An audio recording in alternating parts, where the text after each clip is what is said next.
Estamos na aula 11. A gente agora vai entrar na parte de BI mesmo, tá? Nessa aula a gente vai falar sobre a definição de BI, vai falar sobre a arquitetura e modelagem dessa área, tá? Vamos falar um pouquinho sobre visualização de dados e também a diferença entre BI e ciência de dados, ok? Hoje já não é algo mais tão técnico, é mais a parte de utilização dos conceitos vistos anteriormente para poder trabalhar com volume de dados e gerar valor a partir dessas informações. O que é a BI? Primeiramente, a definição do nome do termo, né, ela está associada à tradução para inteligência de negócios, tá? O que significa? Significa que o BI ela não está restrita à parte tecnológica, tá? Então, na verdade, inteligência de negócios diz respeito a uma área que faz uso de dados para estabelecer estratégias de negócio justamente para obter maior vantagem para as empresas, tá? Para as organizações, na verdade. E o uso de dados é um grande auxiliador nesse processo. Com o tempo, acabou sendo associado, o termo BI acabou sendo associado à parte de uso dos dados, né, para os sistemas de informações gerenciais. Mas, em termos gerais, ele é muito mais amplo que isso, beleza? O conceito ele é mais aberto. Ele não é restrito a ferramentas específicas, tá? E hoje em dia, o conceito de BI foi evoluindo até chegar na ciência de dados que a gente tem hoje. Com relação à definição, o BI a gente pode entender como um conjunto de metodologias, processos, arquiteturas e tecnologias que transformam dados brutos em informações significativas e úteis para proporcionar insights e tomada de decisão mais eficazes em vários níveis da organização. Quais são eles? Estratégico, tático e operacional, ok?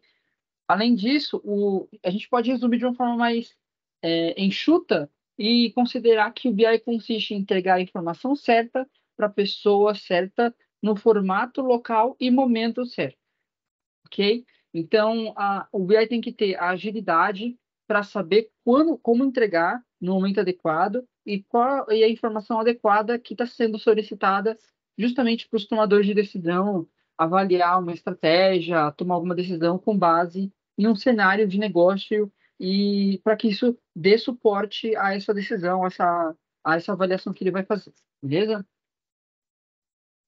A gente tem algumas fases no ciclo de vida de BI, beleza? O primeiro deles, os projetos, tá? O primeiro deles está relacionado ao entendimento de negócio.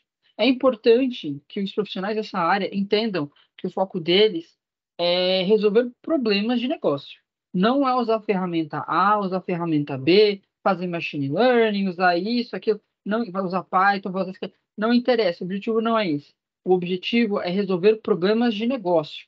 Então, ele trabalha centrado nisso. Então, é importante que se tenha um entendimento de negócio, que se tenha um entendimento a partir do qual vai ser analisada alguma informação para gerar valor para a organização, ok? Além disso, além de entender o negócio, a regra, aquele contexto específico, aí sim, a gente entra na parte de aquisição dos dados. Como que a gente vai fazer essa coleta? Esse dado é aberto? É público? É, esse dado tem alguma necessidade de autorização? Aí tem que verificar. Tem várias coisas que tem que verificar aqui. Fere LGPD? Tem algum problema com isso? Tem que fazer uma avaliação nesse sentido, tá? Depois que você conseguiu adquirir os dados, aí sim, aí começa. Uma vez que você tem os dados em mãos, você vai fazer a preparação deles. Você vai limpar esses dados, transformar e organizar em um formato que seja mais propício para fazer as análises, ok? E nesse processo de preparação, aí sim a gente vai começar a fazer algumas análises e modelando esses dados para uma estrutura que vai ser adequada para fazer as análises mais voltadas para o negócio, tá? Então, a gente vai fazer o quê? A gente pega os dados, faz uma preparação e vai avaliando, vai analisando. Isso aqui é cíclico, tá? Não é sequencial. Você vai coletar esses dados, fazer limpeza e transformação nele e analisando como que essas informações que você obteve já está se está chegando perto do seu problema de negócio, entendeu? E vai fazendo um trabalho nesse sentido. Aí você projeta a sua modelagem, pega esses dados e joga em um formato, salva em um formato que é mais otimizado, é mais propício para fazer análises em diversos lugares. tá? Daqui a pouco a gente vai falar sobre isso em detalhes. E aí, na sequência, a gente vai fazer a implantação. Você vai implantar o teu sistema com as cargas de dados, um modelo de dados em um ambiente de produção para que ele possa ser consumido, para que ele possa ser utilizado, ser lido, ser acessado para criar painéis, para ser lido por outros sistemas e por aí vai, beleza? A última fase é monitoramento. Você vai começar a monitorar cargas do teu ambiente como um todo para verificar se ele tá fornecendo os dados como esperado, se as cargas estão adequadas e se precisa fazer alguma adaptação, se tem que corrigir alguma coisa, se deu algum erro. Então, tem que fazer um monitoramento e sustentar esse sistema que é o que passou a ser utilizado, beleza? Então, esse aqui é o ciclo de vida dos projetos de BI como um todo. Agora a gente vai falar sobre a definição de dado com informação e conhecimento, tá? Normalmente a gente acaba associando como se fosse a mesma coisa, mas na verdade eles não são. Existe uma diferença entre eles. Os dados, basicamente, é qualquer atributo, qualquer informação bruta, qualquer descrição sobre alguma coisa, tá? Então, se você tem um número 5, por exemplo, em algum lugar, aquilo ali é um dado. Certo? Só que se você não tiver contexto, ele apenas é um dado, não significa muita coisa se ele tiver largado. Agora, a informação é um dado contextualizado, é quando você interpreta essa informação. Por exemplo, se eu mostrar para vocês um número 4. Eu não lembro agora o número exato, mas foi 4,52, por exemplo. Vocês não vão saber o que é isso. O que que é isso? É o valor do dólar? É um percentual de desconto? É o quê? Agora, se eu disser que o IPCA de 2023 foi 4 e alguma coisa, aí você já vai ter um contexto associado a ele. Isso, esse dado associado a esse contexto, aí sim já é uma informação, tá? Agora, esse 4 em alguma coisa, esse número bruto, sozinho não significa muita coisa, tá? Então, o dado é a informação bruta. A informação é esse dado contextualizado, tá? Então, se você tem, por exemplo, uma, os, o- a- os dados de uma empresa e você não contextualiza com indicador de performance ou contexto, qual que era a meta? Quanto da meta você alcançou? Se você apenas tem um número bruto e não está associado a um contexto específico, aquilo não significa muito. Então, é importante que tenha essa visão, tá? A informação é um dado contextualizado, e aí você consegue ter uma interpretação. E assim você consegue dar relevância para os dados e atribuir significado a eles. Beleza? O terceiro nível é o conhecimento.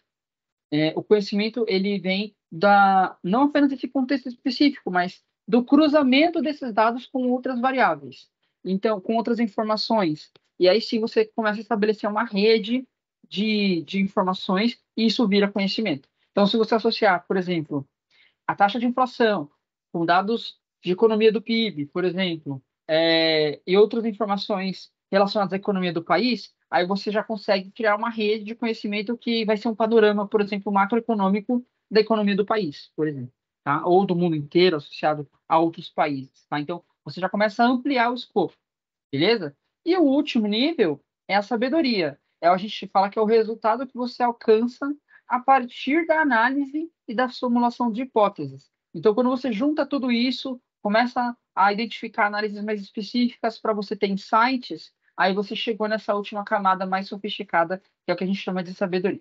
Beleza? Então, a gente tem essa pirâmide aqui nesse modelinho. Então, você tem um dado bruto, que é um atributo ali solto, né, sem contexto. Quando você contextualiza, você traz ali um significado inicial, você já tem informação. Quando você cruza isso com mais informações de forma padronizada e organizada, você já vai ter conhecimento. E aí, quando você pega esse conhecimento e faz uma análise em cima dele, formula hipóteses, se aprofunda nessa avaliação, aí o que você obtém já entra na camada de sabedoria, ok? As organizações, as empresas, órgãos públicos, privados, hoje em dia tem muitos dados, tá? A gente tem um volume de dados enorme sendo produzido a cada dia. Nós, pessoas, por meio de ferramentas hoje em dia, produzimos muitas informações.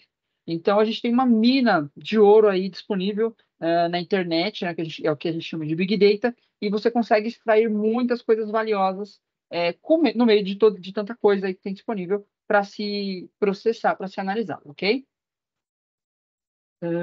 O grande desafio que a gente tem hoje em dia é encontrar meios para que você consiga transformar esses dados brutos em sabedoria, em insights que gerem valor para as organizações, para as empresas, para a sua vida pessoal como um todo, entendeu? Então, essa é a grande dificuldade que a gente tem. Então, a gente procura transformar isso em uma esteira, tentar criar metodologias que visam auxiliar, que procuram auxiliar essa mudança. Você aprende a extrair, você pega os dados, organiza eles e procura extrair informação por meio de técnicas que permitam você ter várias perspectivas de análise e alcançar esses insights, ok? Sobre a arquitetura. Primeiramente, eu vou explicar alguns conceitos e aí a gente vai entrando em como funciona a arquitetura da parte do BI tradicional, tá? E depois a gente vai expandindo para outras áreas, para outras partes. Inicialmente, esse processo que a gente falou anteriormente, que você vai pegar o dado bruto e vai transformar em uma informação que tem valor, você vai fazer o processo de ETL. O que é ETL? É um processo que consiste em extrair os dados de alguma fonte, você faz transformações nele, faz limpeza, se você tem algum campo vazio, você pode colocar um valor de média, é aquela etapa de pré-processamento. Beleza? E aí você vai fazer o carregamento dos dados em um local que está propício para análise de dados, ok? Aí na sequência, você pega esse ambiente e carrega em um local ali já no modelo analítico, ok? Então aqui na nossa imagem, a gente tem como fonte alguns sistemas. Então eu tenho sistemas de CRM. Para quem não sabe, CRM são sistemas de relacionamento com o cliente. São sistemas que você vai cadastrar teu usuário, ele vai ter o teu histórico de compras. Você consegue ver os clientes para quem você vende mais, entre fornecedores também, você consegue identificar várias coisas nesses clientes. Você pode criar promoção para esses clientes. Então você procura fidelizar o teu cliente por meio desses sistemas. Ok? Tem vários sistemas no mercado com essa ênfase.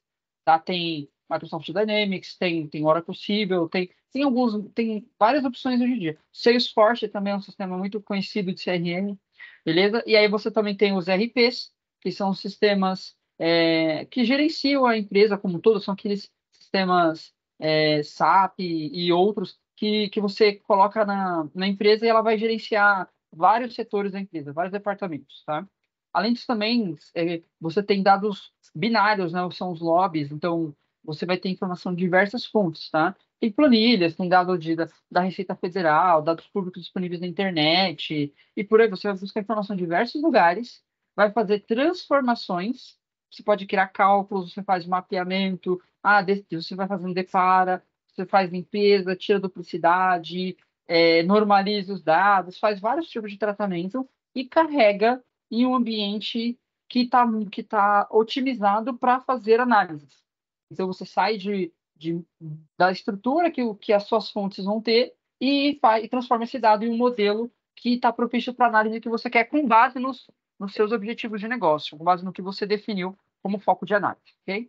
Então, esse aqui é o fluxo que é muito comum na área de BI. Então, o BI tradicional ele se foca nisso, ele se foca em criar uma esteira de ETL para que você possa extrair seus dados, fazer transformações adequadas com base na tua regra de negócio e carregar nesse ambiente analítico. Além disso, também, uma outra forma que a gente pode considerar é que a extração dos dados, a gente já vai entrar na arquitetura, eu vou explicar um pouco melhor isso. A extração dos dados, muitas vezes, consiste em você criar uma réplica dos dados para o teu ambiente chamado de staging, tá? É um ambiente que só serve como cópia. E aí, para você não onerar a tua fonte. E aí, a partir do momento que você tem os dados no teu ambiente, aí você pode fazer o trabalho restante. A transformação aí depende muito do teu cenário, tá? Não, você não necessariamente precisaria utilizar uma camada de ODS conforme está aqui na imagem, tá? Eu já vou explicar o que que é isso aí. Mas você poderia fazer em memória, você poderia fazer uma persistência, uma série de transformações em grupos específicos e depois jogar nessa camada ODS ou então levar diretamente para o DW. Mas a transformação é feita de qualquer forma, tá? e aí aí a gente vai entrar um pouco mais no detalhe explicando o que que é e como que consiste esse DW. Ainda sobre arquitetura, esse aqui é uma segunda perspectiva que a gente pode ter de fluxo, tá? A primeira é aquele conceito do ETL, e aqui é um fluxo mais expandido. Então, esse modelinho aqui, ele basicamente ele está sendo usado aqui, ó, tá? Então, você vai ter as suas fontes de dados, Oracle, SQL Server, arquivo de texto, Excel, dados da internet, por aí vai. Você vai fazer a tua transformação, a extração, transformação e carga de dados, vai carregar os dados em um data warehouse, que é um modelo analítico, isso no BI tradicional, tá? E aí na sequência, vai pegar esses dados que vão ser lidos por bancos de dados multidimensionais. A gente vai explicar um pouquinho sobre isso mais à frente. E aí você conecta painéis, relatórios, para que você possa criar indicadores de performance, para que você possa aí sim analisar esses dados, ok? Não necessariamente esse fluxo precisa ser seguido à risca, mas aqui é só um overview de que geralmente a esteira, como ela é composta, tá? No ambiente que eu trabalho, essa aqui é exatamente essa esteira que a gente utiliza. Existem ambientes em que o pessoal não utiliza cubos indicadores. Tem gente que já faz análise direta a partir do banco. Mas dependendo da volumetria, é interessante você ter um banco de dados multidimensional, tá? A gente já vai falar sobre ele daqui a pouco. Com relação ao Data Warehouse, o que que é isso, tá?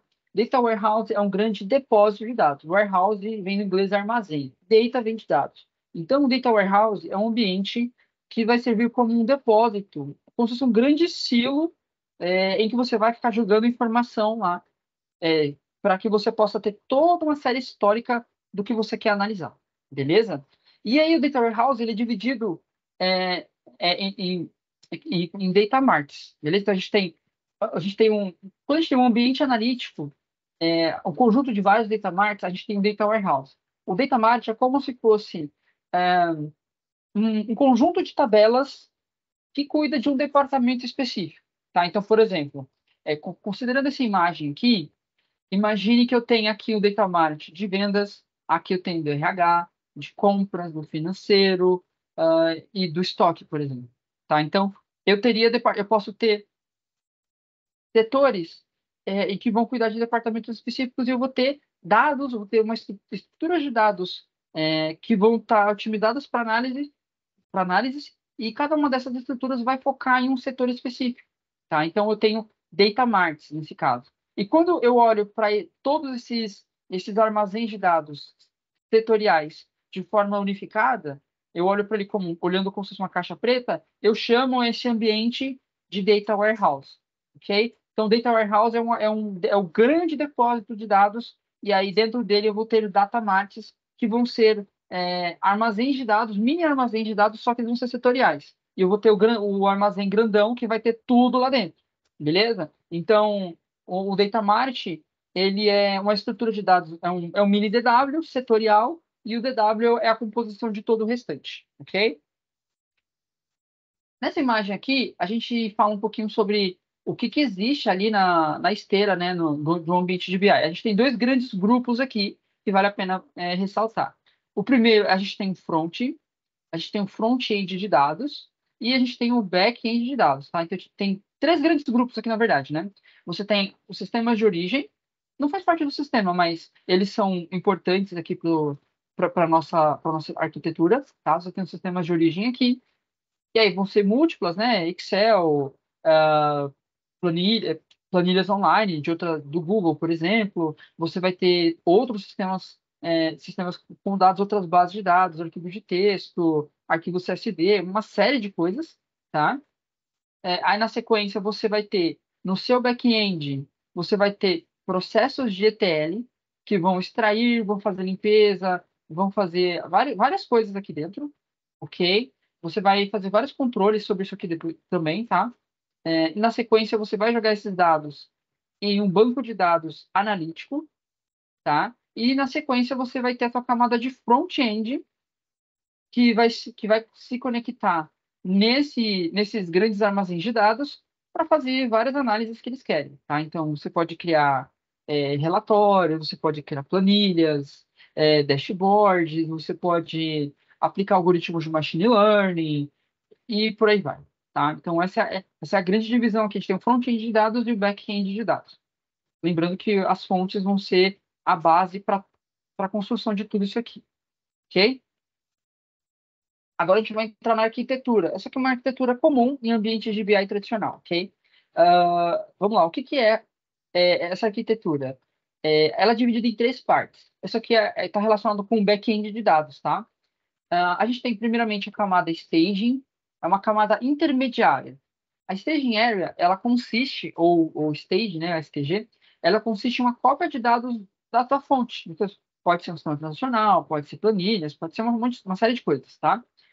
Aí, na sequência, você pega esses dados, você pega eles e joga eles em um ambiente de ODS. ODS significa Operational Data Store. Na ODS, a gente reflete os dados históricos do sistema de origem e deixa isso em um formato transacional, normalizado, tá? Se você trabalha com sistemas de BI pequenos, você talvez não precise trabalhar com ODS, mas eu particularmente prefiro, tá? Eu acho interessante trabalhar com essa dinâmica aqui, porque você consegue criar mais controles para ter mais qualidade no dado, ok? Mas aí depende do cenário, tá? Não é obrigatório. E por fim, você tem a camada do Data Warehouse, que é uma camada na qual você vai armazenar os dados históricos em um formato analítico. É um modelo desnormalizado com tabelas, fatos e dimensões. A gente vai explicar um pouco mais aqui na sequência. Nessa imagem aqui, eu tenho esse fluxo. Eu vou ler os dados das múltiplas fontes, vou copiar essas informações nessas camadas de staging, que ela consiste apenas como um passo intermediário. Se necessário, ó, repara nessa imagem. Se necessário fazer uma limpeza, transformação muito pesada, você pode levar isso para uma camada ODS, que é o caso aqui, ó, tá? Ou você poderia levar direto para o DW, tá? Então, tem que avaliar o contexto. Tem situações em que isso é necessário, tem situações que não. Então, aí tem que avaliar, beleza? E, por fim, você vai ter o teu Data Warehouse, e dentro dele você pode ter lá as suas tabelas analíticas setoriais, isso é DW, e também dados, informações relacionadas aos metadados. São dados sobre as suas tabelas do teu ambiente, beleza? Então, essa aqui é a esteira de BI tradicional, lembrando que nem sempre a ODS é necessária, tá? Embora eu prefira fazer uso dela, porque sempre tem surpresa no dado, sempre tem alguma coisa esquisita, então você consegue criar controles mais interessantes com o uso de ODS. Agora, vamos falar sobre modelagem. O Data Warehousing ou Data Mart, eles vão armazenar os dados em um modelo que a gente chama de modelo estrela ou Snowflake, tá? Qual que é a grande diferença entre eles? É assim, imagine, vou dar um exemplo aqui semântico. Imagine que eu seja dono de um pet shop, de uma rede de pet shops, tá? E aí eu quero ver o total de vendas. Todo dia vou ter várias operações de venda de produtos, certo? Eu quero armazenar o histórico dessas vendas, beleza?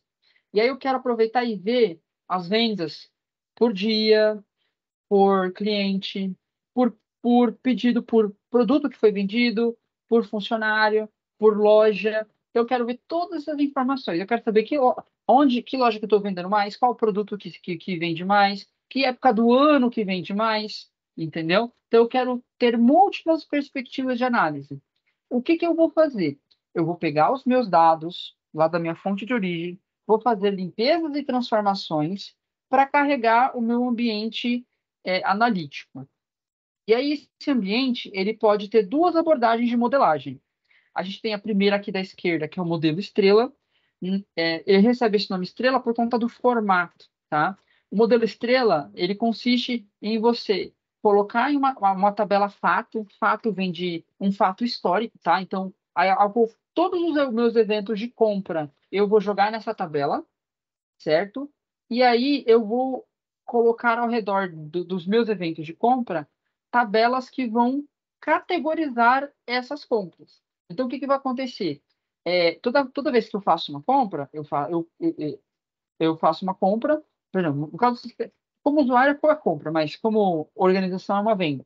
No caso da organização aqui, todo dia ela vai fazer uma venda. Só que ela faz o quê? Ela faz uma venda de um produto, já é uma classificação, para um cliente, já é uma outra classificação, e uma data, já é uma outra classificação, e um local. Tá? E quem efetuou essa venda.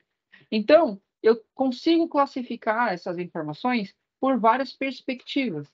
Cada uma dessas perspectivas a partir das quais eu consigo visualizar as minhas vendas ou o meu evento de interesse, cada uma dessas dimensões, cada um desses dados é o que a gente chama de dimensão, tá? Então, eu posso ver o total de vendas por alguma coisa. Essa alguma coisa é a minha dimensão.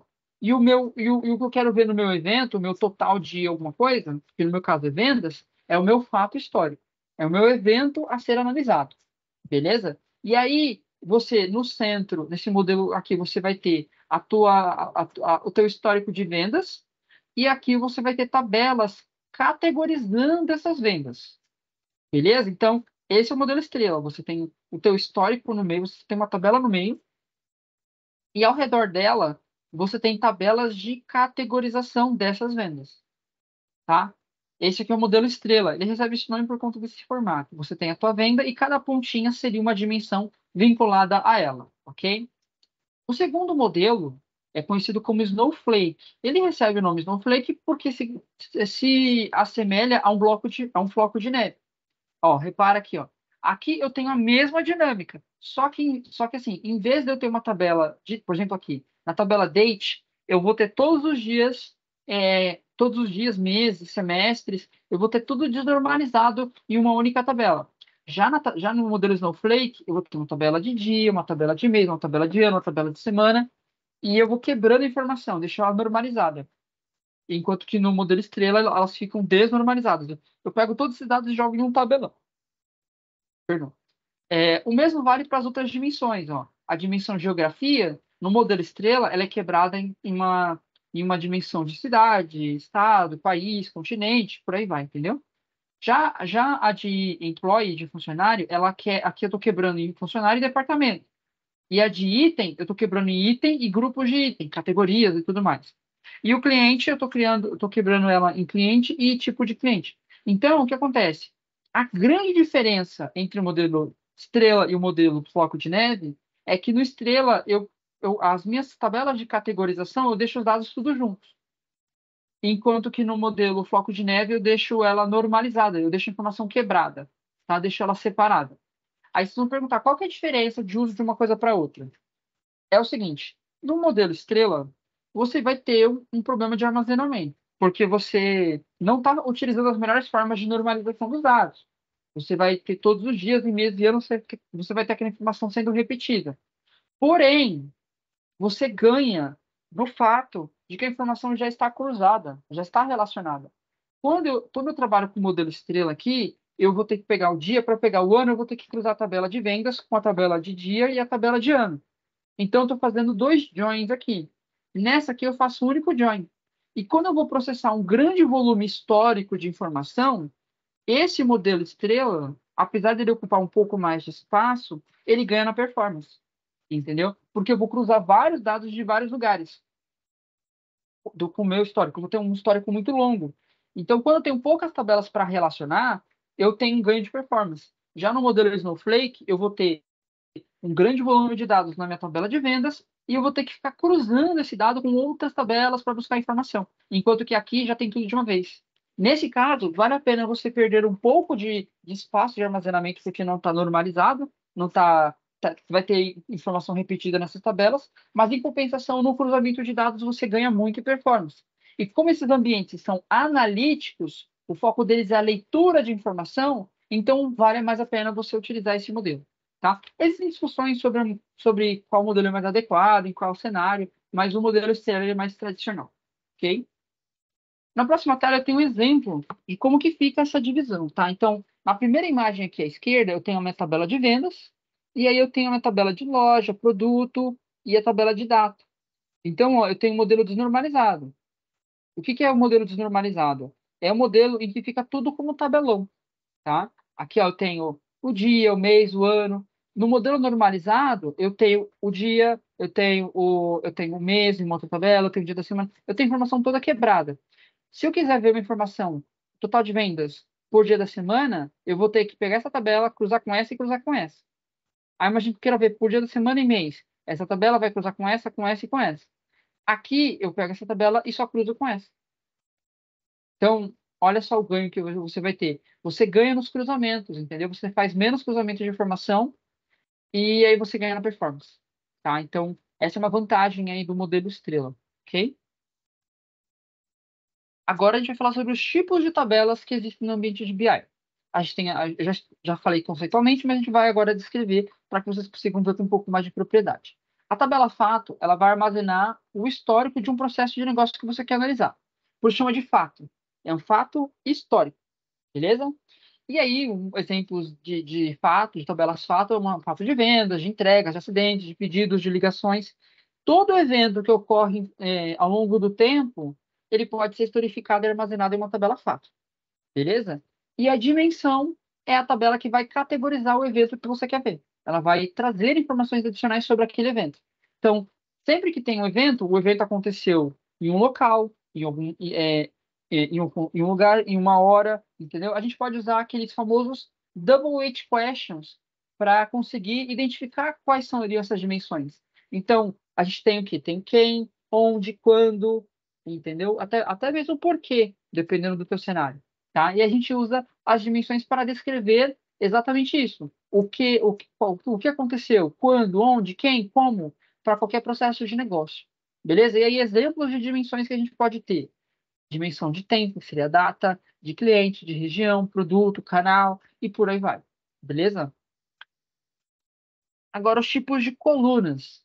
A gente tem alguns tipos de colunas associadas a cada tipo de tabela que a gente falou anteriormente.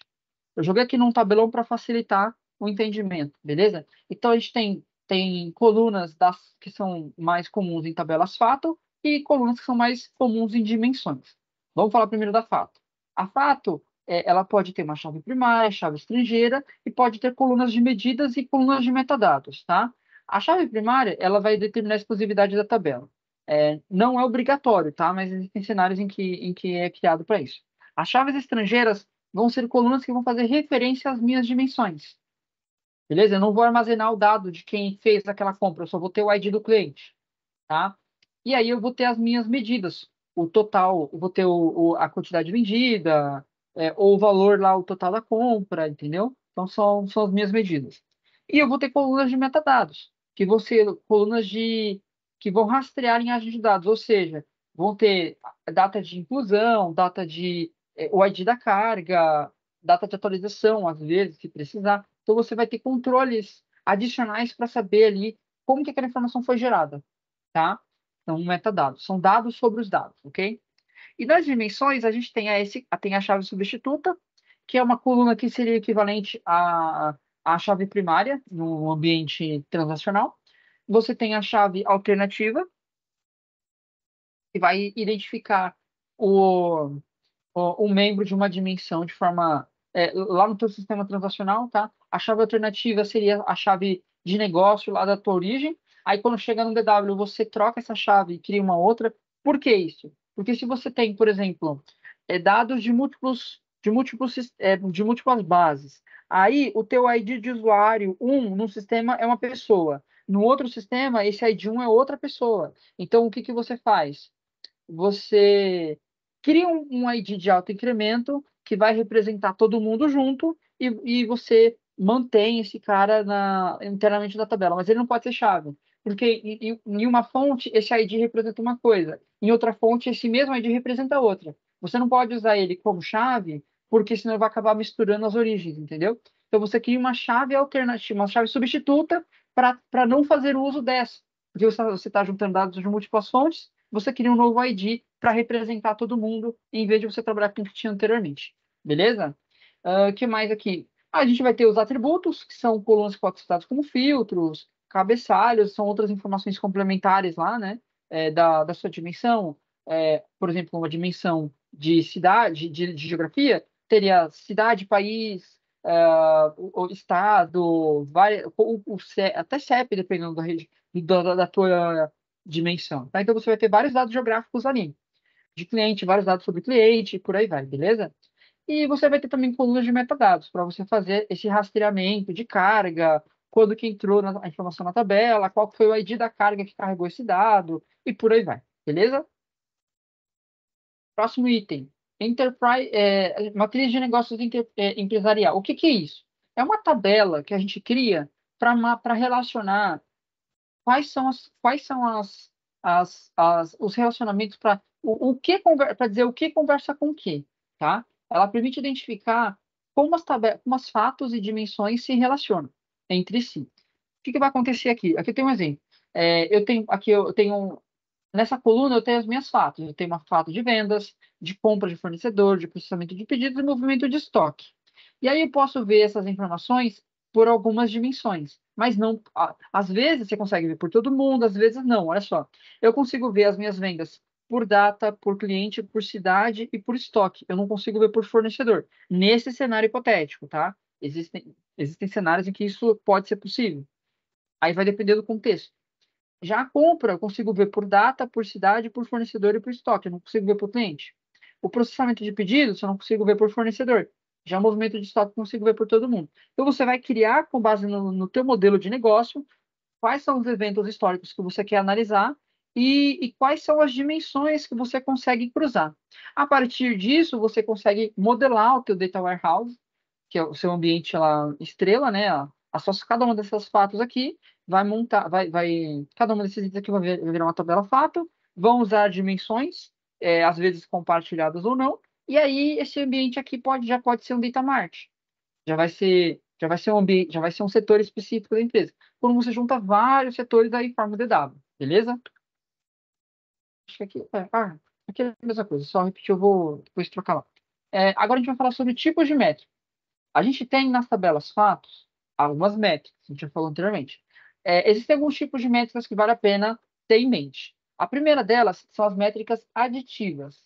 Métricas aditivas, elas podem ser somadas por todas as dimensões de uma tabela fato, como, por exemplo, a quantidade de vendas. Quantos itens você vendeu? Ou o total de vendas? Tá? Esse é o tipo mais comum e é o mais fácil de se entender e também de se implementar, porque você só vai fazer uma soma na hora de fazer o agrupamento, tá? Elas são usadas normalmente em análise de detalhamento e servem como base para outros cálculos e medidas. Então, a partir das vendas, você consegue fazer percentual de churn, percentual de variação de vendas ao longo do tempo e por aí vai, beleza? Além disso, a gente tem as medidas semi-aditivas ou semi-agregáveis. Elas podem ser somadas, mas não pela maioria das dimensões do tabela fato, mas não todas. Tá? Um exemplo, dimensão de tempo. Imagine que você tem uma fato que rastreia o histórico de saldo em conta. Você consegue ter o saldo no final do mês, mas você não pode somar esses itens ao longo do mês. Entrou salário, aí saiu isso, aí aquilo. Você não pode abater, entendeu? Então, essa medida ela é semi-agregável, beleza? Porque você não pode usar a dimensão de tempo, por exemplo, tá? Normalmente, elas são encontradas em fatos periódicas. Tipo, são fotos mensais, por exemplo, de dados, beleza? A foto de um mês não mistura com a foto de outro mês. Você não pode, e aí, como são meses diferentes, está na linha do tempo. Então, você não pode somar pela linha do tempo, ok? E o último tipo são as não aditivas. Elas não podem ser somadas. Exemplo de medida nesse cenário. Porcentagem. Você não pode somar o percentual de desconto ou a margem de lucro, até mesmo o custo médio unitário. Tá? Então, são operações que você não pode somar uma coisa com a outra, senão esse número não vai fazer sentido algum. Beleza? Agora a gente vai falar sobre o cubo. O que que é o cubo? O cubo é um modelo de dados multidimensional. Você vai pegar esse banco de dados, ele vai pegar os dados do DW e vai criar, vai pegar os seus indicadores, vai calcular esses indicadores com base nas dimensões que tem na tabela. Ó, ela é uma estrutura que agrega medidas em vários níveis e hierarquias das dimensões. Elas vão combinar várias dimensões com esses dados resumidos e ela é semelhante a uma tabela dinâmica. Não sei se vocês lembram o que a gente mostrou numa outra aula sobre tabela dinâmica. A gente pegou o dado, sumarizou. Aí queria ver o total por cliente, e por tempo, e por aí vai, você consegue quebrar esse dado por diversos formatos. O cubo, ele proporciona essa visão, só que ele é muito mais poderoso, tá? Você consegue fazer muito mais coisas, dá para aplicar algoritmos de mineração de dados e por aí vai, ok? E aí aqui na tela eu tenho um exemplo, ó. Eu quero ver, aqui, ó, essas aqui são as minhas medidas. Eu tenho o total de vendas, o custo delas, o valor das vendas e a minha margem de lucro. Eu consigo ver os meus dados de vendas ao longo do tempo, tá? Eu consigo ver esses dados de vendas por região e por quantas dimensões mais eu tiver. Nós conseguimos visualizar conseguimos visualizar modelos assim até 3 dimensões, mas o cubo pode trabalhar com múltiplas dimensões, tá? Só que na hora de plotar visualmente, a gente consegue ver apenas três. E a gente chama esse objeto tem esse nome de cubo, porque quando você cruza 3 dimensões, você tem mais ou menos esse formato, beleza? Aqui está um outro exemplinho, ó. Aqui já entra mais a parte mais semântica, olha só. Nesse exemplo aqui, o usuário está falando, olha, eu quero as vendas da Coca-Cola na cidade de São Paulo no mês de abril. Então, ele vai na dimensão de cidades, vai filtrar São Paulo, beleza? Nos meses, ele vai filtrar o mês 4, ó. Essa aqui é a dimensão das cidades, essa aqui é a dimensão dos meses do tempo, e essa é a dimensão dos produtos, no caso as marcas. Então, ele vai aqui, ó, nessa lista aqui, essa linha aqui, ó, essa linha aqui, essa terceira, tá? Essa aqui é São Paulo, essa aqui, ó, é a linha de São Paulo. Todos os produtos foram vendidos em São Paulo. Nessa aqui é o primeiro mês um, mês 2, mês 3 e mês 4. Então, aqui nessa posição, considerando essa visão aqui, tá? Esse plano cartesiano aqui. Eu tenho as vendas de São Paulo para o mês 4. Só que eu tenho as vendas de São Paulo para o mês 4 para vários produtos. Então, aqui eu tenho para o mês 4 da Coca-Cola, eu tenho Schweppes, eu tenho Pepsi-Cola, eu tenho H2O e por aí vai. Então, o cruzamento dessas dimensões gera essa visão de cubo, tá? E aí, ele vai pegar esse dado aqui, vai plotar esses indicadores por todas as dimensões. O cubo faz isso, ele calcula os indicadores para cada combinação de dimensão, e aí ele vai trazer esse carinha aqui, vai ter esses números. Olha, em São Paulo, é, no mês de abril, foram vendidos 23 mil unidades da Coca-Cola. E aí foram 28 milhões de venda e 24 milhões de custo. Aqui é um exemplo de como que você pode quebrar os dados para achar uma informação específica, tá? E aí, se você quiser o outro mês, o mês de março, então não seria mais esse cubo aqui, vai ser esse aqui do lado, tá? Você quer ver outro produto, então já não vai ser nessa primeira fileira aqui, pode ser nessa ou nessa, tá? E assim vai, assim por diante, ok? E aí o cubo, que é um banco de dados multidimensional, é um banco de dados que vai armazenar informações, e como ele cria essas múltiplas facetas, essas múltiplas dimensões, a gente dá esse nome para ele, um banco de dados multidimensional, porque você trabalha com múltiplas dimensões. E a dimensão pode ser vista como uma reta, uma linha no plano cartesiano. Beleza? Agora eu vou falar sobre visualização de dados, ok? A visualização de dados, ela é uma área da parte de BI, não só BI, tá? A parte de dados como um todo, que serve para você analisar os dados de uma forma mais coerente para facilitar a tomada de decisão. Essa parte, ela visa apresentar as informações em um formato que você consiga ter um overview e possa tomar, né, decisões rápidas, tá? Então, isso auxilia muito aí os gerentes para tomar uma decisão de negócio. Ele está acompanhando as vendas em um lugar, aí ele consegue ver um painel, tomar uma decisão de negócio até em tempo real, beleza? Ou então analisar os dados com algum critério específico ali para se aprofundar, sem ter que ficar olhando um monte de tabela, sem ficar cruzando coisa na mão, ficar usando Excel para isso. Então, as técnicas de visualização de dados consistem em criar painéis gráficos interativos para você navegar pelo dado, para você analisar lá o que você quer verificar. E, além disso, também, a visualização de dados ela aplica conceitos de storytelling. O que que é isso? É você contar uma história, é você explicar uma história por meio de gráficos que estão devidamente organizados para que a leitura ela seja mais semântica, ela tenha uma boa facilidade de visualização, ok? Aqui eu tenho alguns exemplos de painéis, né, que usam esse conceito de visualização de dados para vocês verificarem, tá? Então, por exemplo, aqui, ó, eu tenho aqui o painel da COVID, que era um gráfico que o pessoal que estava monitorando a curva, né, de casos, de óbitos e casos de COVID ao longo do tempo. tá? E você podia ver por estado, você podia ver por faixa etária, tinha várias informações que tinha lá, tá? Vocês podem dar uma olhadinha nesse painel. Acho que até vale a pena abrir ele. Deixa eu pegar aqui, ó. Peraí, pegar esse linkzinho aqui. Vou abrir aqui o navegador. Aqui, ó, tá vendo? É um painel. Painel que você consegue visualizar. Ele tem alguns cards, e aí na sequência, ó, você tem um gráfico interativo falando, mostrando como que tá os casos de Covid por semana epidemiológica. Não, o pessoal não fala mais nisso, mas ainda tem casos, ó. Tem bem menos, mas ainda tem alguns casos dessa doença, entendeu? E aí vocês conseguem ter várias perspectivas de análise, ó. Isso aqui é um painel, está usando conceitos de visualização de dados para que você possa analisar esse problema, beleza? Outro exemplo aqui, ó, é um painel que mede a população, os dados de população, de dados demográficos do mundo inteiro, tá? Aqui, ó, Pacific Data Population Dashboard. É um painel que vai trazer dados sobre a população mundial. Então, você vai ter aqui, ó, talvez você não conheça esse painel, é bem interessante. Ele vai falar, ó, a população por país. Aqui, pelo que eu estou vendo, está segmentado por algum lugar da Ásia, tá? Mas, ó, tem uma pirâmide etária, você consegue ver vários dados de projeção de população. Isso aqui deve ser da Indonésia, tá? Aqui tá. Indonésia não, aqui Papua Nova Guiné. Aqui deve ser Sudeste Asiático, na verdade, tá?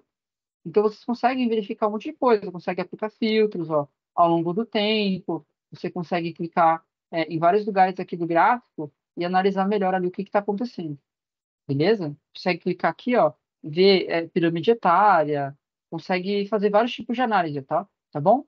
Então, aqui tá um exemplinho para vocês verem. E um terceiro é o painel de estatísticas é um painel do Censo da Educação Superior, tá? Então, deixa eu só ver aqui. Ah, esse painel aqui dá uma visão geral sobre como que estão as faculdades. Deixa eu pegar o link do Mac aqui, esse painel.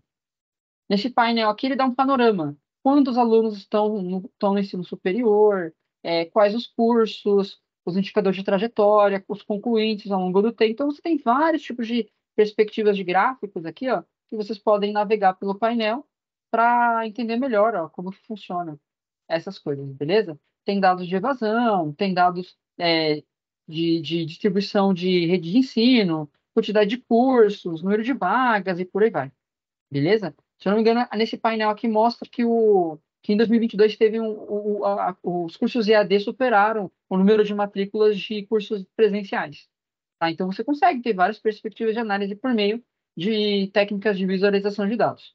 Ok? Então, aqui está um overview aí, vocês podem brincar com esses painéis depois. Estou voltando aqui para a ferramenta, que a gente ainda não acabou a apresentação. As ferramentas de visualização de dados, elas trabalham com essa dinâmica. Deixa eu só colocar na tela cheia. Peraí. Tá, ele está mostrando essa tela aqui, eu não queria que mostrasse. Então, assim, aqui no caso, a gente está mostrando como que funciona uma ferramenta de visualização de dados por debaixo dos panos. Ele vai ler os dados, normalmente um data warehouse, se você tiver um dado já estruturado bonitinho. Você pode ler arquivo CSV também. Você vai fazer extração dos dados, vai fazer mapeamento e você vai mapear. Algumas ferramentas permitem fazer mini ETLs, algumas extrações, tratamentos específicos aqui. Mas quando o dado já está redondinho, você não precisa fazer isso.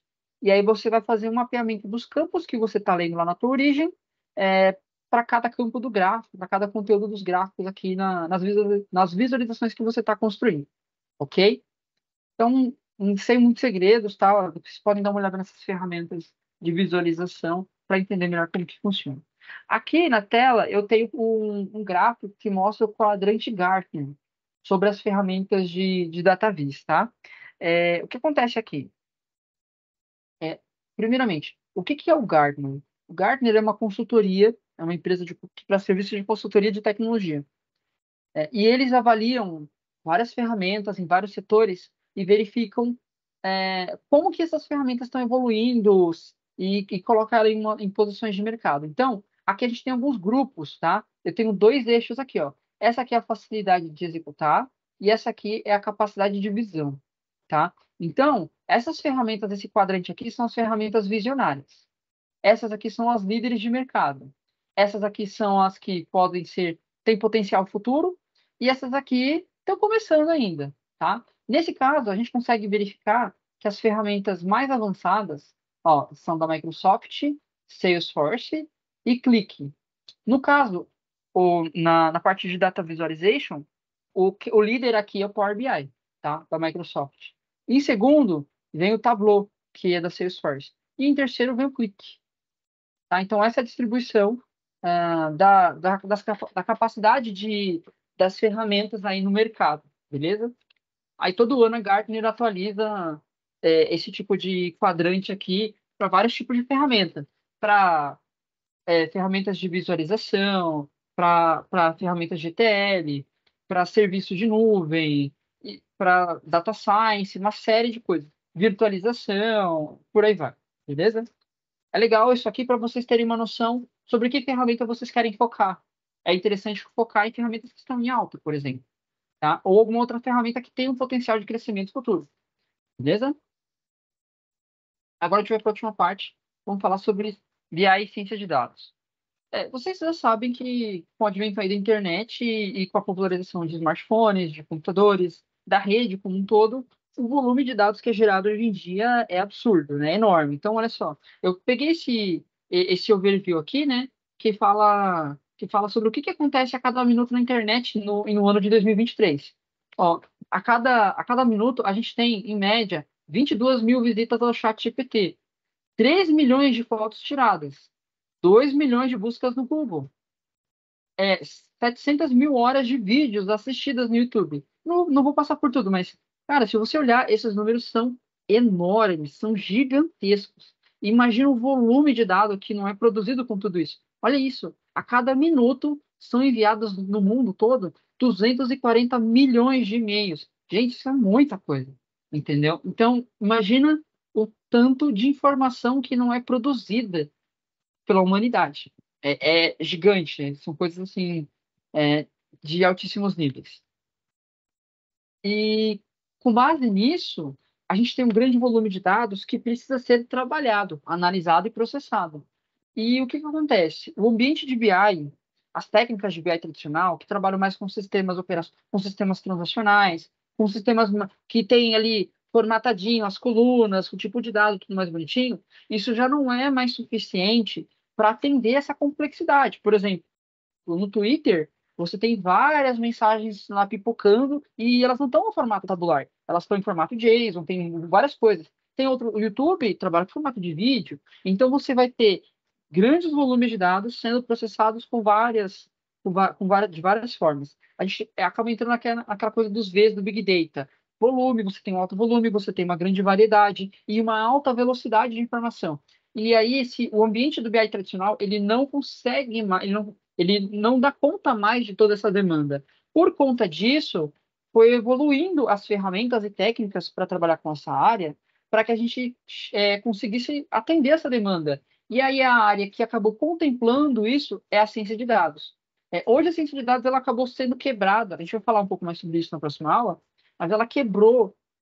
Hoje em dia a gente tem dois grandes grupos. A ciência de dados ela é dividida na parte analítica, que é o uso de machine learning, inteligência artificial para fazer análises sofisticadas, e a parte da engenharia de dados, que vai pegar todo esse volume de dado e vai arrumar a casa para deixar redondinho para aplicar essas análises, esses algoritmos de análises mais avançadas, tá? Mas em termos gerais, a gente pode dizer o BI ele continua existindo, só que ele foi incorporado a esse guarda-chuva mais amplo, tá? Então, o BI é só mais um pedacinho.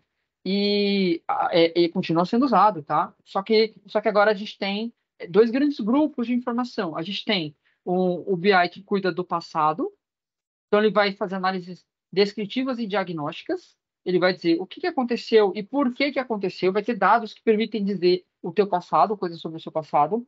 E a ciência de dados vai pegar essas informações para aplicar algoritmos de machine learning, por exemplo, para identificar o que pode acontecer.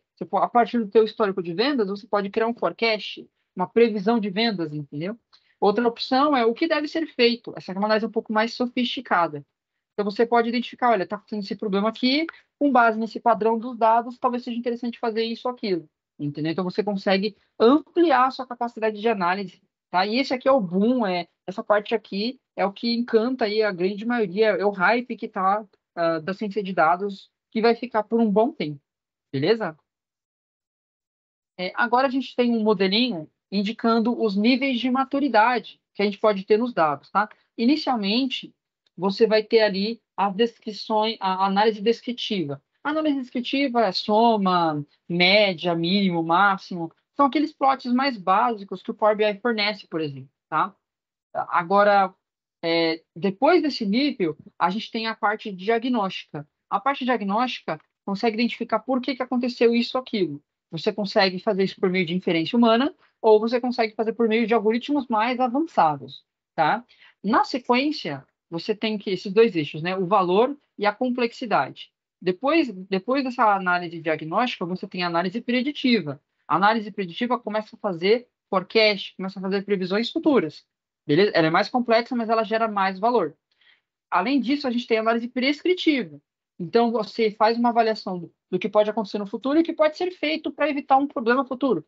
Por exemplo, se você for olhar dados de demografia, vocês vão observar tendências indicando que o Brasil deve inverter, deve começar a perder a sua população. Vai ter uma redução populacional a partir de 2040, por exemplo. Então, esse é um forecast. Os estatísticos fazem análise sobre isso. A análise prescritiva, ela vai dizer o seguinte: o que eu posso fazer para evitar que isso aconteça? É o caso da China, por exemplo. A China ela tinha política de filho único, acho que até 2015 ou 2016, eu não lembro agora, tá? Só que eles começaram a ver que isso estava afetando a parte demográfica do país. Então eles mudaram, eles eliminaram essa política, entendeu? Então, com base em uma perspectiva futura, você pode ter uma análise prescritiva. Ele vai dizer o que você deveria fazer, vai dar uma sugestão do que você pode fazer para resolver um problema, tá? E o nível mais alto é o nível de inferência, é a análise cognitiva. É o nível de análise que a gente consegue ver no chat GPT, por exemplo. Você poderia aplicar um mecanismo de inteligência artificial para analisar os dados, trazer sugestões sobre os seus problemas, e aí ele pode considerar tudo que tem antes. Você pode conversar com o teu chat lá, de IA, ele pode analisar o teu histórico, ele pode sugerir coisas que você pode fazer uma análise prescritiva, ele pode fazer forecast, então já é mais avançado, ele contempla os itens anteriores, ok? Esses aqui são os graus de maturidade que a gente tem na escala de análise de dados. E falando agora exatamente sobre a diferença entre o BI e a ciência de dados, a gente já mostrou um pouquinho o que era antes, né? O foco de cada uma delas. O BI, ele foca nessa análise descritiva e são os relatórios mais padrões. Ele foca mais no passado, tá? Então, aqui a gente tem dois eixos, o eixo de negócio, de valor de negócio, e o eixo do tempo. O BI, ele olha mais o passado e ele gera um nível, vamos dizer, intermediário de valor de negócio, de análise de dados em termos de negócio. E a ciência de dados, como você repara que ela engloba o BI e ela usa algoritmos para fazer análises mais sofisticadas. Então, você consegue fazer projeções futuras. E isso tende a ter um valor maior para o negócio. É por isso que a ciência de dados, ela brilha tanto os olhos de muita gente. Porque você consegue fazer análises muito específicas de coisas, ver padrões que a gente não consegue identificar. Tem aquela frase famosa lá da cerveja, que o presidente ficou padrão entre a cerveja e a fralda, e o pai, quando ia comprar a fralda, a cerveja, quando o pai ia comprar a fralda para a filha, ele passava na seção de cerveja e levava uma cerveja também, aí quando deixaram junto, começou a aumentar as vendas. Isso é uma história bem comum aí que o pessoal fala sobre essa área de ciência de dados. Ok? Então, você consegue gerar muito mais valor para o negócio. O BI só vai olhar o passado. Então, você consegue ter uma noção do que aconteceu no passado, mas a ciência de dados, com esses algoritmos de machine learning, IA, você consegue fazer análises mais sofisticadas. E isso é mais complexo, mas isso gera muito mais valor para o negócio, beleza? Então, para governos, para empresas, isso é muito importante. Agora a gente vai falar sobre ferramentas que são usadas em BI. A gente vai falar depois sobre algumas de análise de ciência de dados, tá? Normalmente a gente tem os bancos de dados tradicionais, MySQL, Postgres, SQL Server, Oracle e por aí vai. Para ETL, você tem o ODI, que é o Oracle Data Integrator, tá? Ele é integrado ao Oracle. Tem o Jaspersoft, que é uma ferramenta baseada em Java, tá, para fazer ETL. Tem o Integration Services, que é integrado ao SQL Server. Você tem o Talend, tem o Pentaho, o Power Center, tem várias ferramentas, tá? Hoje em dia tem muito mais. Só BI tem... as ferramentas de Big Data, elas estão incorporando essas coisas de ETL, que é usado em BI, então elas têm recursos para trabalhar com BI tradicional e com Big Data, tá? Aí você também tem, na parte do Cubo, você tem dois grandes grupos aqui. Você tem o Analysis Services, que é integrado ao SQL, é da Microsoft, tá? Você tem o Mondrian, que é o cubo do Pentaho, tá bom? O Pentaho é uma suíte de ferramentas de BI, assim como a Microsoft também tem a sua suíte, tá? E outras ferramentas também têm as suas. E para visualização, você tem Power BI, você tem QlikView, tem Tableau, Data Studio, que hoje chama Looker. Você pode usar o Excel para criar painéis também. Tem o Scythe e o Pentaho também. Então, tem várias ferramentas que podem ser usadas nessa área, tá? Agora, fazendo uma comparação dessas ferramentas de BI com as ferramentas de Data Science, a gente consegue ver uma certa diferença entre elas. O que acontece aqui? O Tableau Power BI é mais para visualização, né? Clique, todas as ferramentas que a gente já passou anteriormente, beleza? A MicroStrategy também é uma ferramenta de software de BI. E na parte de Data Science, o pessoal utiliza também essas coisas aqui. Só que além de utilizar essas, eles começam a utilizar ferramentas de machine learning ou de big data. Então, R é uma linguagem que você consegue utilizar para fazer machine learning. O Python, você tem o TensorFlow. Você tem o CNTK, que é uma biblioteca da Microsoft para machine learning. Você tem esse DL4J, que é um deep learning para Java. Tem o Watson e por aí vai, tá? Eles fazem análises mais sofisticadas. Tem o Scikit-learn, que é uma biblioteca de machine learning também, e por aí vai, tá bom? Agora a diferença entre o analista de BI e o cientista de dados. Vamos lá, então. O analista de BI, ele tem foco em analisar relatórios e KPIs e tendências, tá? Já o cientista de dados, ele vai usar essas informações aqui para identificar padrões, correlações dos dados e criar modelos preditivos, modelos que fazem previsões futuras, ok? Com relação ao processo, o analista de BI ele vai trabalhar com modelos mais estáticos, que é um modelo mais fechado ali naquela dinâmica de tabela, de sistemas transacionais, modelo mais formatadinho, né, na dinâmica de tabelas. Já o cientista de dados, ele tem um caráter mais exploratório, você vai fazer o teste com vários algoritmos, vai verificar qual tem maior capacidade ali qual tem maior acurácia, e aí depois você vai começar a usar ele em produção. Então, ela tem um caráter mais científico, mais experimental, beleza? As fontes de dados para análise de BI são os data warehouses e bancos de dados tradicionais, além de planilhas e coisas assim, mas é mais formatadinho. Já o cientista de dados, ele começa a trabalhar com Big Data, com dados não estruturados, com os itens anteriores e dados em real time. Essa imagem aqui ela já está um pouco defasada, tá? O cientista de dados hoje em dia está mais focado na análise. Quem trabalha com todos esses dados em múltiplos formatos já é o engenheiro. Então, está quebrando. Hoje essa área está se bifurcando.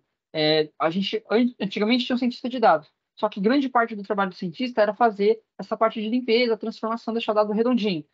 Houve uma bifurcação. O cientista agora está começando a analisar os dados e o engenheiro está focado mais em deixar o dado redondinho, beleza? E agora está começando a quebrar também a parte do Analytics com o engenheiro de Machine Learning, que é o engenheiro que vai projetar os algoritmos de Machine Learning para identificar esses padrões e tendências. Então, essa área está se expandindo e está começando a criar novas divisões.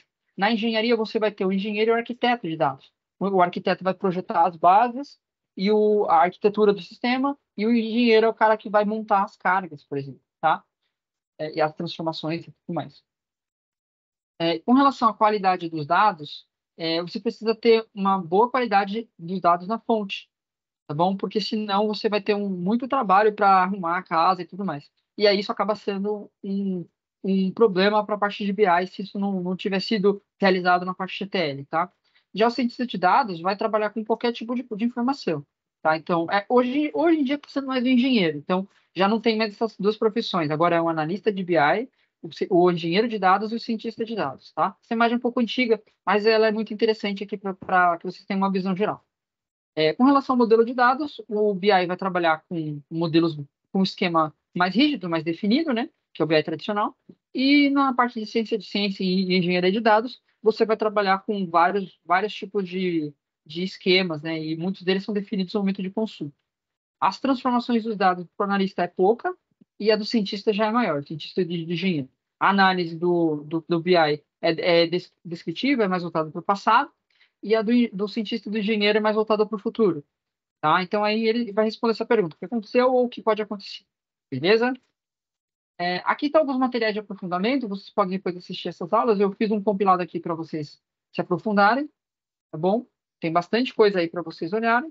Essas aqui são as referências, tá? Que a gente utilizou para poder montar esse material da aula. Já passou aqui de 1 hora, mas eu queria saber se alguém tem alguma dúvida, alguém gostaria de saber mais alguma coisa sobre esse conteúdo aqui da apresentação. Dúvidas?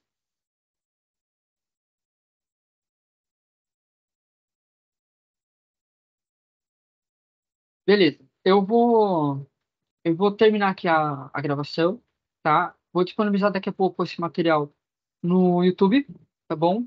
E na próxima aula a gente vai falar sobre engenharia de dados. Então aqui foi mais para explicar o conceito da área, das ferramentas, e aí na sequência a gente vai falar, na próxima aula a gente vai falar sobre engenharia de dados, que é uma evolução do que a gente está apresentando aqui, beleza? Então a gente se vê lá na próxima aula. Obrigado.